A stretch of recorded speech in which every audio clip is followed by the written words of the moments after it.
ہم کہتے ہیں جی ہم تو اچھے ہیں لیکن ہمارا پڑوسی اچھا نہیں ہے. آپ اس وقت تک اچھے نہیں ہیں. او بھائی میں کہتا ہوں میں اچھا ہوں, میرا پڑوسی اچھا نہیں ہے. پتہ تب لگے کہ جب آپ کا پڑوسی اچھا نہ ہو, پھر بھی آپ توازن کے ساتھ رہیں, اخلاق کے ساتھ پیش آئیں. وہ آپ کو تکلیف پہنچائے, اذیت پہنچائے, لیکن آپ پھر بھی اللہ کی رضا کے لیے خاموش رہیں, صبر کریں, پھر دیکھیں اللہ کرم کیسے کرتا ہے. میرے محبوب علیہ الصلوۃ والسلام فرماتے ہیں, فرمایا پڑوسی کا تمہارے اوپر حق ہے, اور حق یہ ہے کہ اگر تم گھر بنانے لگو, عمارت کھڑی کرنے لگو, تمہارے پہلو کے اندر ایک غریب بندہ رہتا ہے, تو فرمایا اپنا گھر اتنا اونچا نہ بناؤ, اپنے گھر کی عمارت اتنی بلند نہ بناؤ کہ اس بلند عمارت کی وجہ سے جب گرمیوں کے موسم کے اندر جب ٹھنڈی ہوا چلے تو تمہارے بلند مکان کی وجہ سے ہوا وہیں رک جائے, اور غریب کے آنگن میں وہ ہوا جائے نہیں, اس کے بچے پسینے سے شرابور ہوں, وہ بل بلا رہے ہوں تمہارے بلند مکان کی وجہ سے. اور اگر بنانا ہی ہے تو فرمایا پھر اپنے اس پڑوسی سے اجازت مانگو, اجازت مانگ کر مکان بناؤ, اللہ کرم کرے گا. محبوب علیہ الصلوۃ والسلام فرماتے سالن بناؤ تو اس میں شوربہ زیادہ بناؤ کہ پڑوسی کو اگر دینا پڑے تو مشکل کا سامنا نہ کرنا پڑے. امام اعظم ابو حنیفہ رحمۃ اللہ علیہ, آپ کا ساری رات یہی کام تھا کہ ورق گردانی کرتے, کتابوں کا مطالعہ کرتے, اللہ کا ذکر کرتے. ایک رات بیٹھے تھے کہ آپ کے پڑوس کے اندر ایک شرابی نوجوان تھا, وہ شراب کے نشے میں دھت ہو کر کہنے لگا, عربی میں اشعار پڑھنے لگا, کہنے لگا ہے افسوس زمانے نے میرے ساتھ جفا کی ہے, میں شرابی جو بن گیا اب تو کوئی حال بھی پوچھنے نہیں آتا, اب تو کوئی آنسو پوچھنے نہیں آتا, کوئی زخموں پہ مرہم رکھنے نہیں آتا. وہ ساری رات گنگناتا رہا, یہ لفظ کہتا رہا عربی اشعار کی صورت میں. امام اعظم ابو حنیفہ نے اپنی کتاب کو بند کیا, اس کے لہجے میں اتنا درد تھا, اتنا کرب تھا کہ امام اعظم ابو حنیفہ ورق گردانی بھول گئے, نوجوان کے وہ اشعار سنتے رہے. اب حتیٰ کہ یہ عادت بن گئی, یہ معمول بن گیا.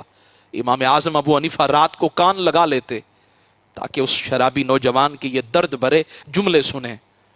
فرماتے ایک رات امام اعظم ابو حنیفہ نے کان مبارک لگائے, لیکن ساری رات گزر گئی لیکن شرابی کی آواز نہیں آئی. اس کا تڑپنا, اس کا رونا, آنسو بہانا اور عربی میں درد بھرے اشعار پڑھنا سنائی نہ دیا. ساری رات امام اعظم ابو حنیفہ بے قرار رہے. کس کے لیے؟ ایک شرابی کے لیے. جب صبح ہوئی تو امام اعظم باہر نکلے نماز فجر ادا کرنے کے لیے, تو گزرنے والے راہگیر سے پوچھا یہ تو بتاؤ ہمارا یہ پڑوسی جو تھا اس کا کیا بنا؟ تو جواب آیا وہ رات کو شراب کے نشے میں دھت ہو کر گلیوں میں پھر رہا تھا کہ اسے حکومت کے ایک شخص نے پکڑا اور جیل میں ڈال دیا. اب سنیے, اس کو کہتے ہیں رسول اللہ کا سچا امتی ہونا, امت کا درد ہونا, امت کی فکر ہونا.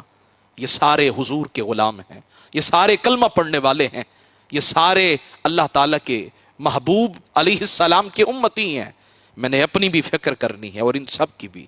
امام اعظم ابو حنیفہ نے جب فجر کی نماز پڑھ لی تو اپنے گھر کی طرف نہیں گئے, بلکہ فوراً اس پولیس والے کے گھر گئے جس کی جیل کے اندر وہ شرابی نوجوان تھا. دروازہ کھٹکھٹایا, پوچھا گیا کون؟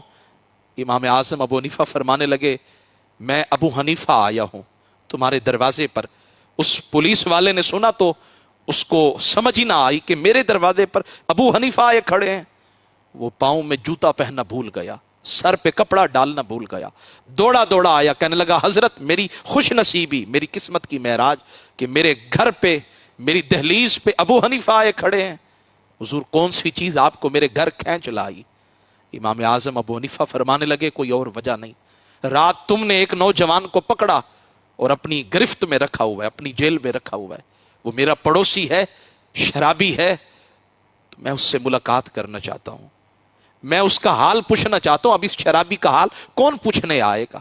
اچھوں کو تو ہر کوئی ملتا ہے, کاش کوئی بروں کو بھی ملے, ان کا حال بھی پوچھے. اس شخص نے کہا حضرت اگر آپ کا وہ پڑوسی ہے تو میں آپ کے آنے کے وسیلے سے اس کو بھی رہا کرتا ہوں, اور اس رات میں نے جتنے افراد کو پکڑا میں سب کو رہا کرتا ہوں. جب اس نوجوان کو رہا کیا گیا نا, نظریں جھکی ہیں, نظریں جھکی ہیں, آنکھوں میں حیا ہے. وہ چلتا ہوا آیا امام اعظم ابو حنیفہ کے قریب. میرے امام نے فرمایا کسی نے تیری دیکھ بھال نہیں کی, زمانے نے تیرے ساتھ جفا کی, لیکن بتا کیا ہم نے بھی جفا کی ہے؟